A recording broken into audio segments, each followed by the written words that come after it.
Connu dans le monde entier, Pierre Soulages était le maître du noir. Oui, le peintre français est donc mort aujourd'hui à 102 ans. Depuis longtemps, il avait fait disparaître les couleurs de son œuvre et ne travaillait plus qu'autour du noir et de la lumière.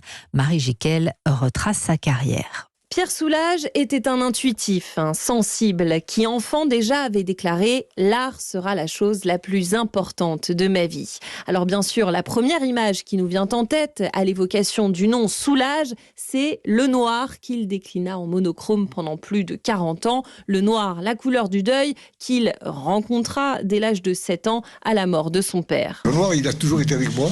Enfant, je préférais l'encrier aux couleurs. Le noir est une couleur très puissante, très active. Il suffit de mettre du noir sur une couleur sombre et brusquement, la couleur sombre s'éclaire. Ensuite, il y eut les Beaux-Arts de Montpellier. Pierre Soulages trouvait ceux de Paris médiocres. La guerre, puis son installation à Courbevoie, en banlieue parisienne, où il crée notamment l'Outre Noir, un concept poétique et artistique qui transforme, comme il le disait, un barbouillis noir en une toile où la lumière vibre.